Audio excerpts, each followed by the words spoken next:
Hey besties, welcome back to my channel. Today's video is a little bit fun. It's just a sit down and chatty video while we talk about the 26 books on my 2026 list. And considering we're over halfway through the year, I thought I was due to give an update and see where I'm at. First things first, I'm gonna need this because I'm gonna be talking a lot. Who thought 26 books would be a good idea? At the time, it doesn't sound like a lot considering how much I have on my TBR, but when you actually lay them all out, oh my god, one second.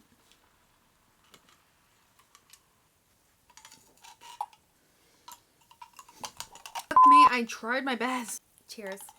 26 books doesn't actually sound like a lot compared to a 230 plus physical TBR and an 800 plus TBR on Goodreads. But when you lie them all down and look at them, it's so many books, and who in their right mind let me pick 26 books? Spoiler alert, there is no way in hell I'm gonna get through all 26 of these books before the end of the year, and this will definitely not be happening again in 2027. Before I go through the books, I will just say out of the 26 books so far, I have read 10. That leaves 16 left to be read. I do think I will get to a few of them, as we will discuss, but I will not get to them all simply because I'm gonna have to remove some and make some substitutions and add new priority books instead of the books that I've put on. Out of the 16 unread books, 6 of them are new series. I don't even know what I was thinking when I put that many series on. Let's just start going through the books that I have read so far. Starting off with the standalones that I've added onto the list that I actually have read. The first one is Project Hail Mary by Andy Weir. Was a priority simply because the movie came out in March this year. I got 70% through this book before I literally had to sit down in the cinema. I brought my Kindle into the cinema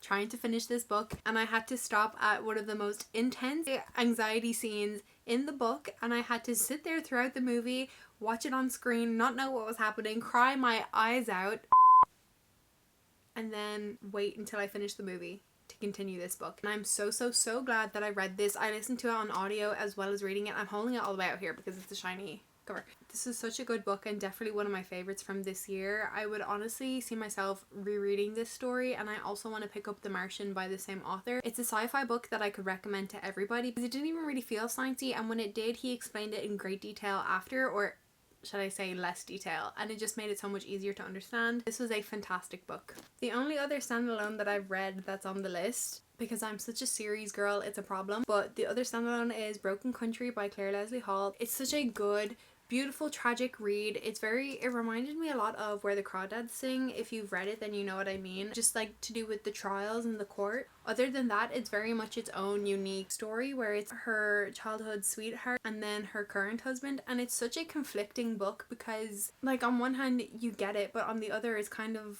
the morals come into play, and then the ending with the plot twist and the reveals genuinely had my jaw on the floor. I didn't see it coming at all, and I wonder, is that just me? These were the only 2 standalones I've read this year from my 2026 list. Moving on to the series, we have When the Moon Hatched.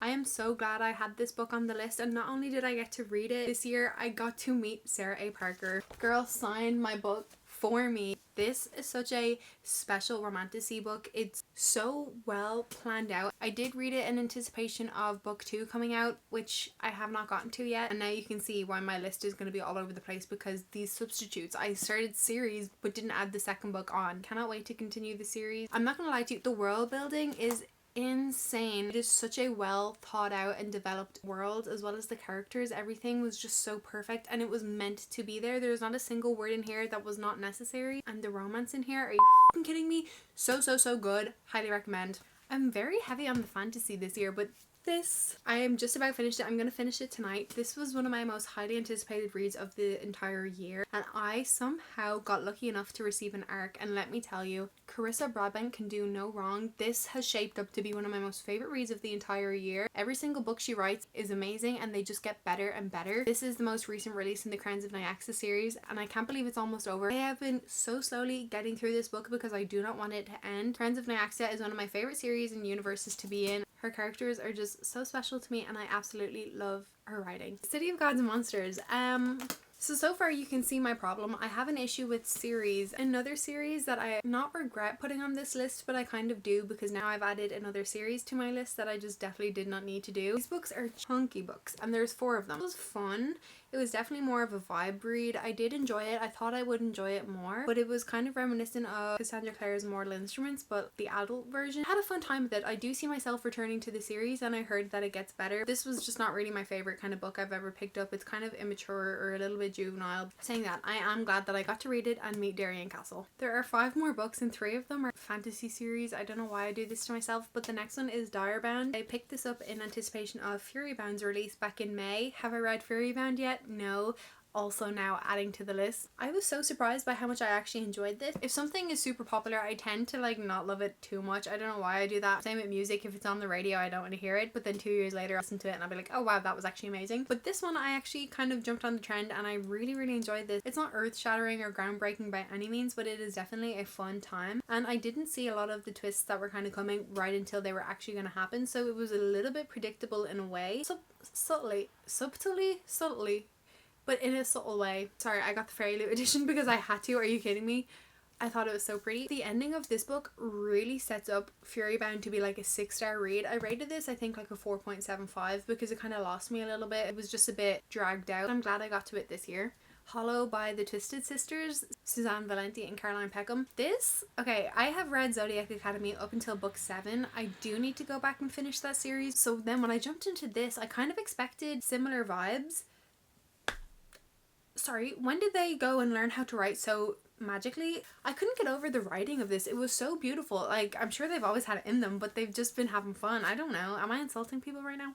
This writing did not feel like it was from the same authors of Zodiac Academy, and I mean that in the best way possible. It still had the intense romance, enemies to lovers, the crazy plot twists that they just pull out of nowhere, but it was written so much better. I don't know how to explain it. Their writing was just like leveled up in here. Just a really fun time following along and seeing what was going to happen, and when things don't go to plan, like what the fuck do we do now? I don't know. But I'm very excited to get to Lightwing. That's another book added to my list. Rights of the Starling. This was one of my most highly anticipated reads of 2026, as I read Shield of Sparrows last year and absolutely loved it. I gave it like 6 stars. If I was to go back, would it still be 6 stars? I don't know. This one I think is my biggest disappointment of the year. It's not my lowest rated book of the year by any means. I still gave it like a 3.75, but I just expected so much more, and I feel like we just got the exact same thing. Not only that, we got a new point of view, and the book, I kid you not, is split 50-50 between the book 1 point of view and storyline and then the second storyline. Now, by the end, totally made sense. Do I think it justifies 50% of the book being this new point of view? No, absolutely not, because for it being the second book in a fantasy series, I had such a hard time connecting, especially because the 50% that I wanted to see, which was the characters from book 1, they done nothing. It felt like nothing. It was stagnant. It was the same thing over and over, and I was just sick of it. I was just done. So this was my most disappointing read of 2026 by far. I just had such higher standards, and I'm very sad to say that. Okay, finally finished with the fantasies. Let's move on to the romance. We have 2. First one is Insatiable by Lee Rivers. This book is, again, not really what I expected. I mean, I don't know what I expected. I had never read a Lee Rivers book before. I read Little Stranger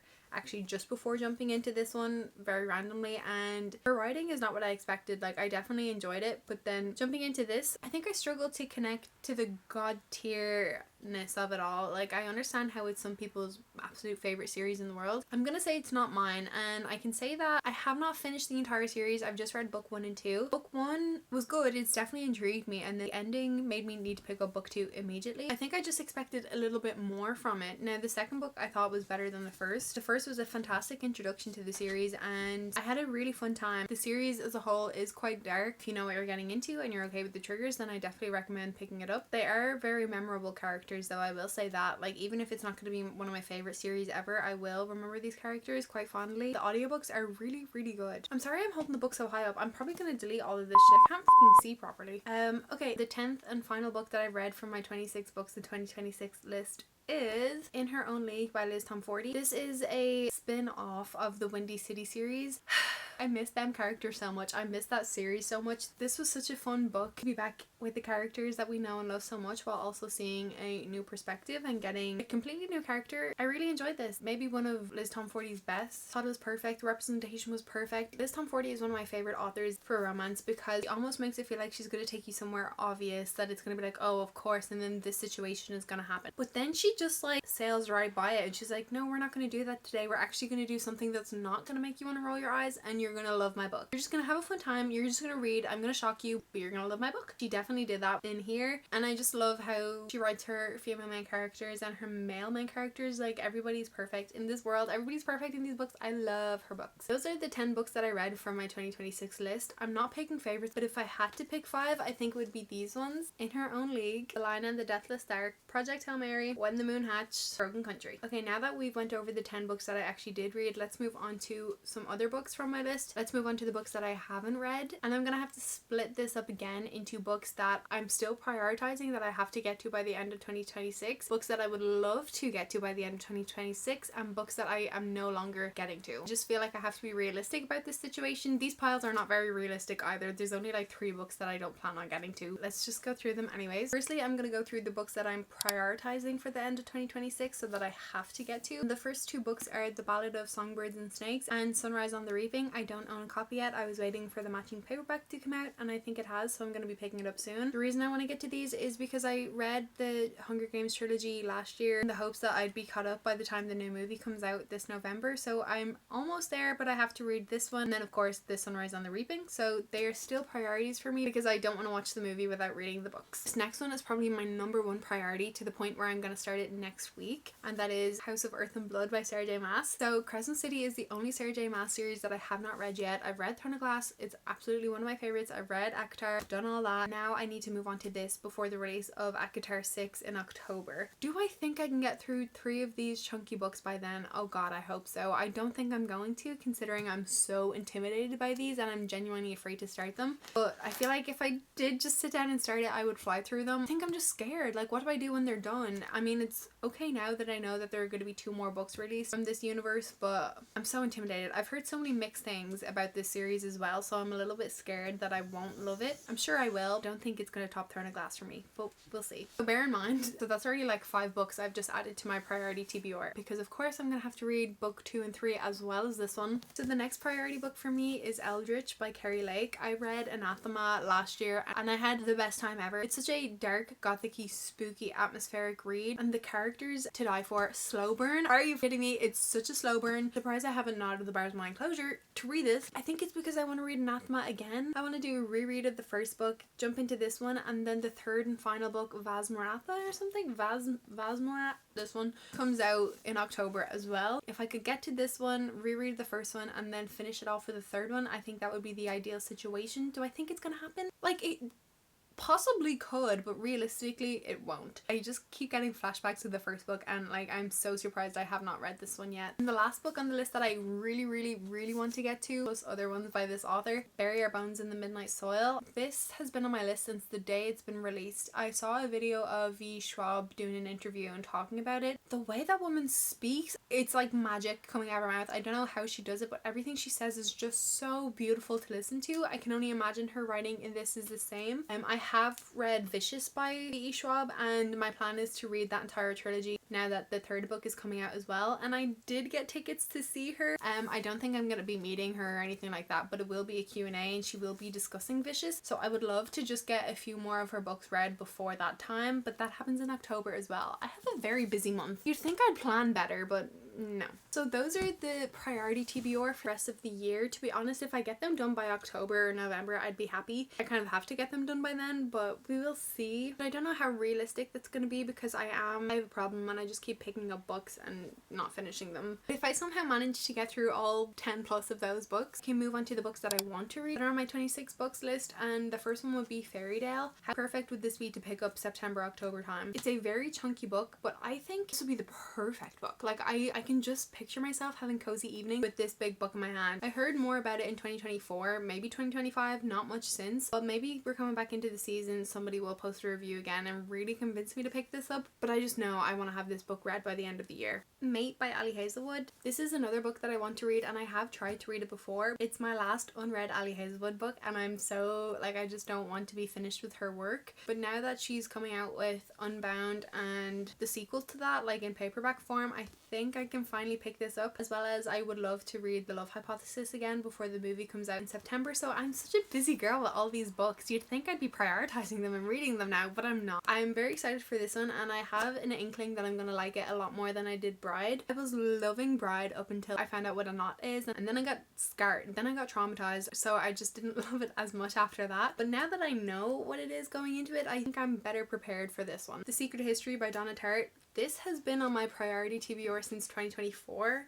No joke, every single year when I make my list, this goes on it. I don't know why I haven't picked this up. I think I'm, again, intimidated. I know it's a favorite to so many people, and I'm just worried if I pick it up and don't love it, it's not going to be the end of the world, but I feel like I just will not get out of it what I'm supposed to, so I keep putting it off. Again, same as Fairy Tale, this is just the perfect time of year to pick this book up. I would absolutely love to get to it. The God of the Woods. Are you going to judge me again if I say that this is the perfect time of year for a book like this? A thriller mystery lit fic situation. I know I've wanted to pick this book up for a long time and I just haven't. Surprise, surprise. I fear I will love this though, and now that it's becoming a TV show as well, like, it's the perfect time. I haven't really read anything like this. Mystery and thriller is not my main genre that I gravitate towards, but this one has been calling my name for a while and I still don't know why I haven't picked it up. Okay, this next one is a big one, and it's The Night and the Moth by Rachel Gillig. This is a priority TBR for many reasons. The Knave and the Moon is coming out soon, I believe October. What a month, sorry, but October's releases are absolutely insane. I have a feeling I'm gonna absolutely love this book, but I've subconsciously not let myself read it because I haven't finished The Shepherd's King duology yet. I read One Dark Window, I really liked that book. Started Two Twisted Crowns and I kind of soft DNF'd it, so I feel like that's the reason why I haven't gotten to this one yet. I was kind of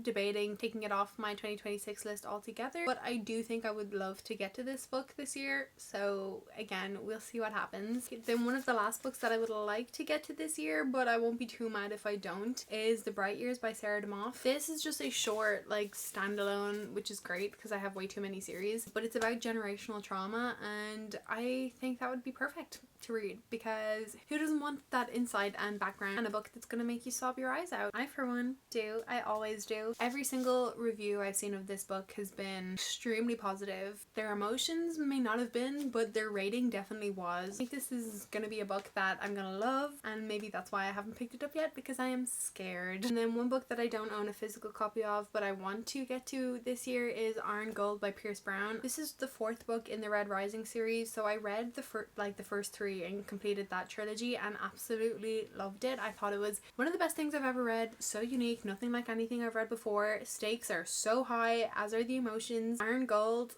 I know the books get longer and they definitely get better from what I've heard, but Iron Gold was just so hard for me to get into. I did start it and get about 20% in, but I did have to soft DNF because it was putting me in a slump at the time, but I would love to go back to it and just knock out the 3 of those books. They're quite lengthy and you can see already how many books I have on my list, and it's a bit of a problem. Yep, I'm not gonna lie to anybody involved, it is a problem. Because of this problem, there are books that I have to take off the list, unfortunately. So these are 4 books that I was hoping to get to this year that I know for a fact I will not be picking up. The first one being The Will of the Many by James Islington. Sorry, the cover is shiny and it's reflecting. It's gonna annoy me and you probably. I was very excited to pick it up at the time, but I'm not mad that I won't be getting to it yet because there's only 2 books out. It's incomplete. I don't really need to be adding another series to my list right now, so I can kind of wait until there's a few more releases in this, or until I've at least cleared up my series roster a little bit before adding a new one. I think it'll be a really fun read when I do get to it, and it'll probably be a fantastic one at that, but just for now I'm just gonna put a pin in it and maybe we'll revisit in 2027. Same here with Reign of Shadows and Ending by Melissa K. Rorick. I think this is gonna be a romantasy series that I'm gonna love. It's gonna be a vibe read and it's gonna be the best time ever because I just love a dark romantasy situation, and I heard this is Why Choose, which is a bit like wild because that's a bit of a questionable situation for me. Again, anything I've seen about this has been phenomenal reviews for the first 3 books. The 4th one is a little bit mixed, but I think if I loved the first 3, there's a high chance I'd love the 4th. Unfortunately, it will not be this year that I get to these series,